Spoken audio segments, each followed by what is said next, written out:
We're now joined by David Schultz, who's a professor of political science and legal studies at Hamline University, joining us live from St. Paul, Minnesota. Welcome to the program. So, to what extent can President Trump be accused of trying to deflect the issues here by attempting to blame Democratic leaders for the excesses of immigration enforcement?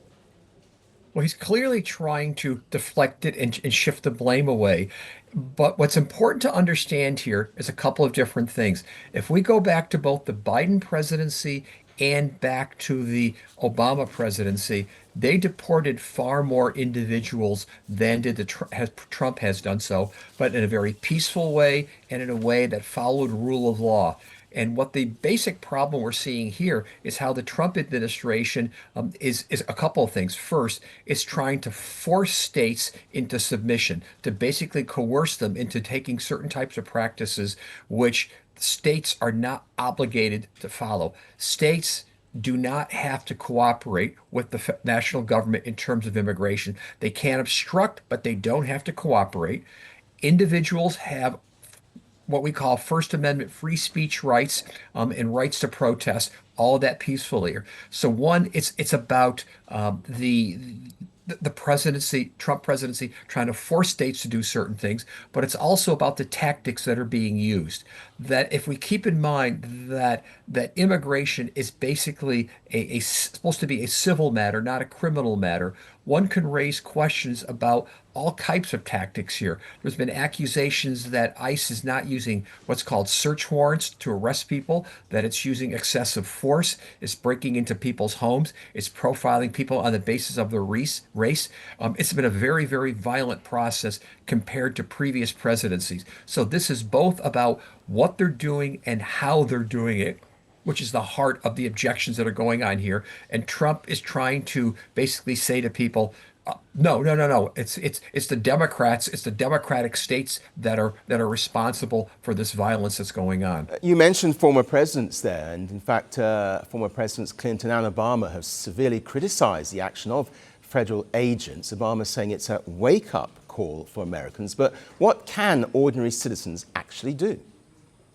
This is a really tough question here because, on the one hand, there's a lot of law that favors the national government in terms of doing what it's doing, in terms of being able to send ICE agents in. But there are clearly limits that are being challenged. But for the average citizen, again, in theory, there's supposed to be a right to do peaceful protests, a right to be able to photograph or video agents doing their job.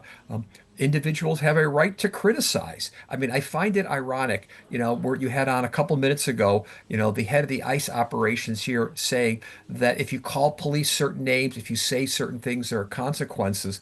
Well, he's sort of suggesting that if you accepted his standard regarding what you're allowed to say or not say, that Donald Trump also would have been liable for inciting a riot back on January 6, 2021. So there's clearly a double standard here that if people have a right to be able to criticize the government, to call the police whatever they want, and ICE officers, as any law enforcement officers, are supposed to be trained not to let that stuff affect them, trained to act like professionals, trained to restrain from using force. And so, again, there's this concerted effort that's being pushed by the Trump administration to push the onus, to push the blame onto protesters and people exercising what's supposed to be their human rights or their democratic rights within the United States. What does then Donald Trump's core support base make of this, and indeed fellow Republicans in the administration? Are they all fully behind the president? Well, this is interesting. I suspect that his core base of voters, most of them are still with him.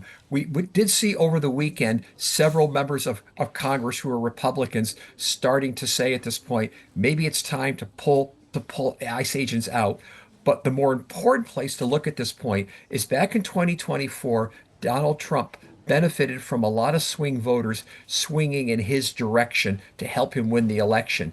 We have polling data that is suggesting right now that a lot of these swing voters have moved away from Donald Trump. And again, some polls are suggesting about 70% of Americans at this point do not support the tactics being used by the Trump administration. So from a political perspective, maybe his hardcore base is still with him. but he's clearly has alienated the swing voters, those more moderate Republicans and truly independent voters who really helped him to victory, 2 years ago. David Schultz, we appreciate your insights. Thanks very much for joining us. My pleasure. Thank you. The world doesn't fit in boxes, so why should your news? From battlefields to negotiation tables, from internet outrage to real-world injustice. The conversations everyone is having and the ones they're avoiding. It's the same show, but this new year, Firstpost America gets a new look. I'm Cary Johnston, and this is Firstpost America.